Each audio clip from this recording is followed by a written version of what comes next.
you can, it's not going to make the difference, but people who are paying attention to where you are in the race, whether it's uphill or downhill, or there's a turn coming up, feel a little bit more aware of that. I think over the course of a marathon, that's going to make things could potentially make a little bit of a difference, which I think of myself as pretty savvy in that respect, so I'm hoping that turns out an advantage. We'll see.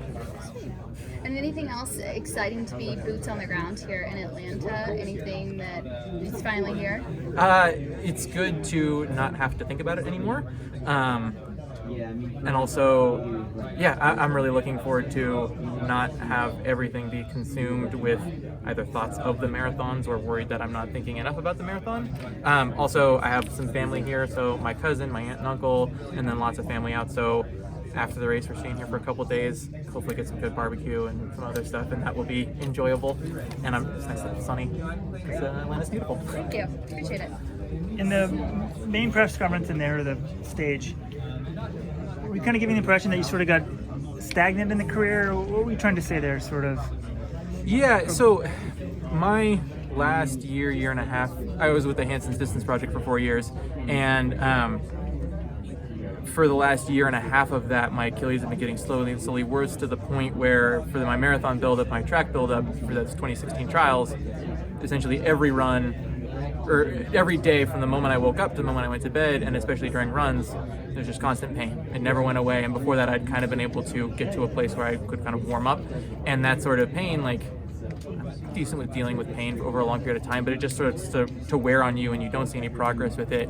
And so between that, and I was also a little bit frustrated that I wasn't seeing a ton of improvement in running, and I was also kind of getting older, and I have an engineering degree and I wasn't really using that, so I felt like I had kind of gotten a little bit stagnant. I think would be a good way to do that. I was a little bit frustrated. Is this the right place for me? Is this the right kind of thing to be doing?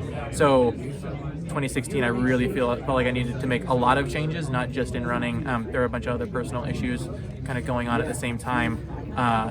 And then I ended up making some very significant life changes in the interim, which was a very painful process and a much longer process than I thought it was going to be. I didn't do another race for 3 years, which I did not expect when I made the deal with myself after the 2016 trials that I'm not going to race again until I'm healthy. And I didn't realize that was going to be a 3-year process. But I think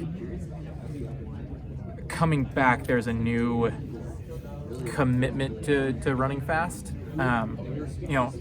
I don't want the amount of time and emotional investment that I put into coming back to have been wasted, and the only way to make it not a waste is to actually do something with it and compete and put everything I can into these last few buildups. I'm 31 now, and so it is likely that this is my last super competitive marathon trials, and I don't feel like I've given everything I have to the last 2 I ran in, and so the mantra of this segment has been no more next times. We're going to try and leave everything out there. And so can you give us a quick overview of the 3 years, like the timing? Or so you leave Hanson's, like what? Yeah, so I left Hanson's in September of 2016. I moved home to in Seattle for about 8 months. I then separated from my wife and moved in with my parents for a while. And then late 2017, I contacted Lee Troop. During that interim, I think I tried coming back from Achilles injury. I think at that point when I moved to Colorado, I was on my 3rd try to return. So first time it was just, we're going to do PT and stretching. Second time, we're going to get a little bit more aggressive with it. Third time I got PRP, and so then I was in a boot for a little while and I was trying to come back from that. So then end of 2017, I moved out to Boulder, was still coming back, and then we had another flare-up sort of February of 2018, I would say.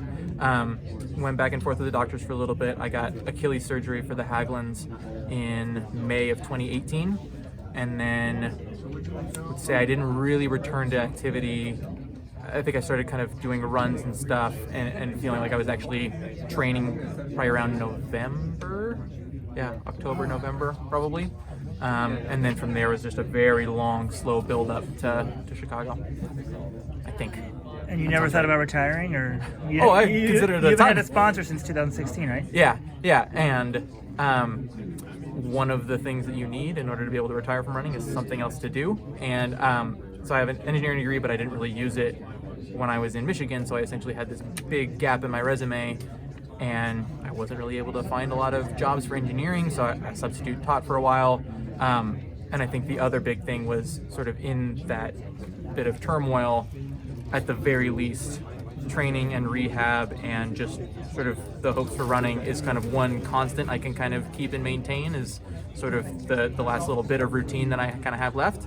And so I think that got me through. And then also just the inertia that I've been doing this since I was 14 or 15, to not do it anymore would just be such just an odd gap. But a lot of it was like, well, there's no engineering jobs, so let's go to grad school. Well, if we're going to grad school, that's something you can do and train at the same time, so let's keep doing that. And then when I chose Boulder, part of that was because I really wanted to work with Lee, and part of it was because they have a university right there in town and it's at altitude. And so, continuing running was as much about, well, I may as well as, and then we'll just kind of see how it goes if I can get healthy. And the grad school was what? I'm in mechanical engineering, getting my master's. And when is that done?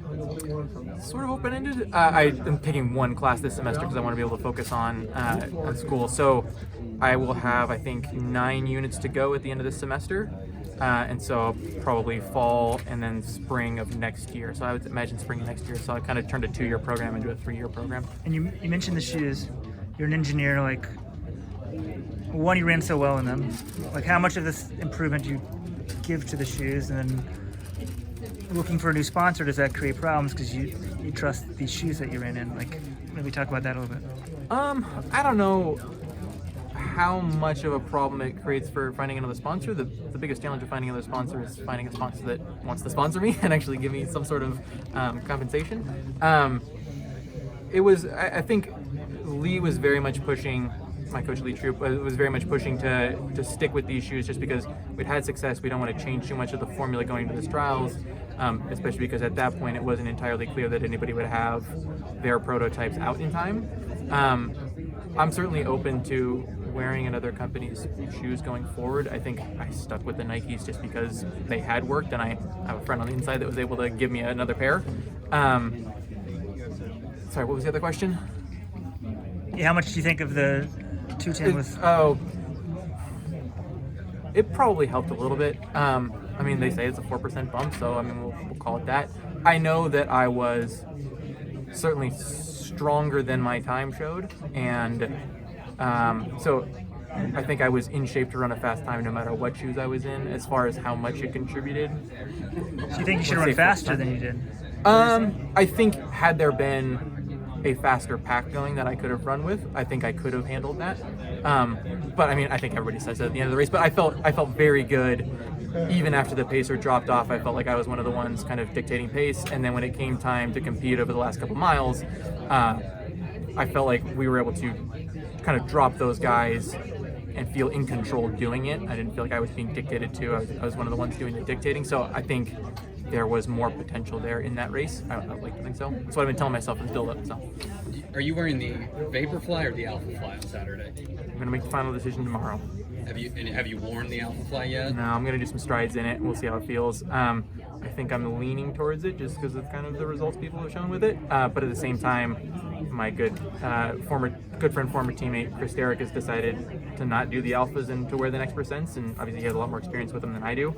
So that is certainly making me maybe a little bit more.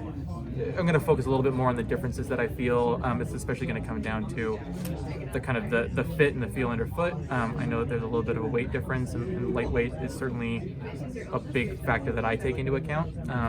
So we're going to put them in the strides, make sure that there's no differences in kind of how the stride feels, because one of the big things I noticed in just putting on the next percents is how it changes your stride just a little bit and takes a little bit getting used to.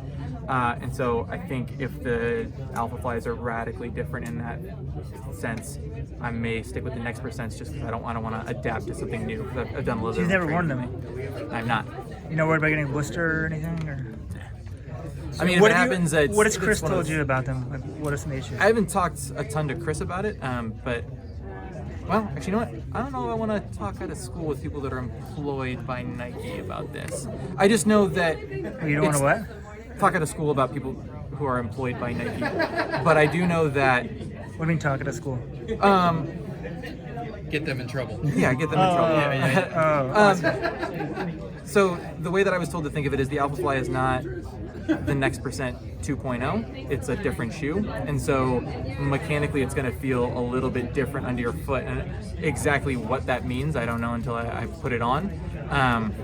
But I've kind of been told to not think of them as equivalents, like one being the next iteration in a line, but slightly different paths to success. And so Because like, I don't think Ogot's gonna wear them either.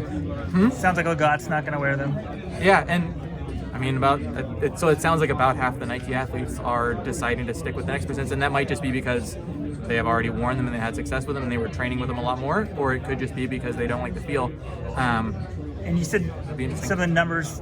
Has anyone shared any private numbers with you? You just seen public stuff out there, like I was just in the public stuff as far as the Alpha Fly improvements. Yeah. What sort of time, if it's an honest race, just seeing this course, do you think wins on a hilly type of terrain like this? Coming in, we kind of thought you should come in ready, or in shape to run in that like 208, 209. I don't think that it will go that fast.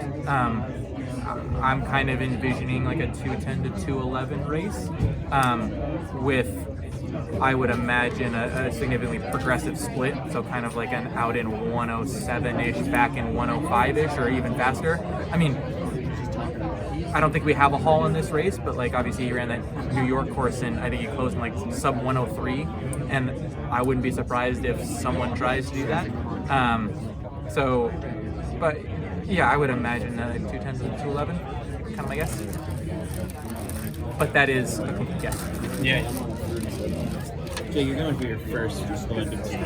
Like, you hypothetically you finish top 3. What if then there's no Olympics because of the coronavirus? I mean, it's easy to put the blinders on Yeah. and say, I've been focused on the marathon, but everyone pays attention to the news. Yeah. I don't know. I mean, I'll be crushed. It would obviously. I mean, they're already talking about, because they did the same thing with the World Championships, and so they're talking about moving it a year forward. Tokyo has clearly prepared all of their venues and stuff, or almost, so it wouldn't surprise me if they tried to do something different and just kind of, something similar and kind of just move everything a year down. But, it could also be like the boycott year, and then I get kind of a Olympian with an asterisk next to my name, and that would be really, really depressing and frustrating, and there would be a lot of resentment about it that I'd probably carry with me for a long time. So let's hope it doesn't happen. I don't know what else to say about that. Like, that's something I have absolutely no control over, and obviously a world pandemic is significantly more important than this sort of competition. So my opinion on the matter is kind of irrelevant, and it's just sort of a little kid kind of throwing rocks at the side of the old train that had no control over something. Thank you.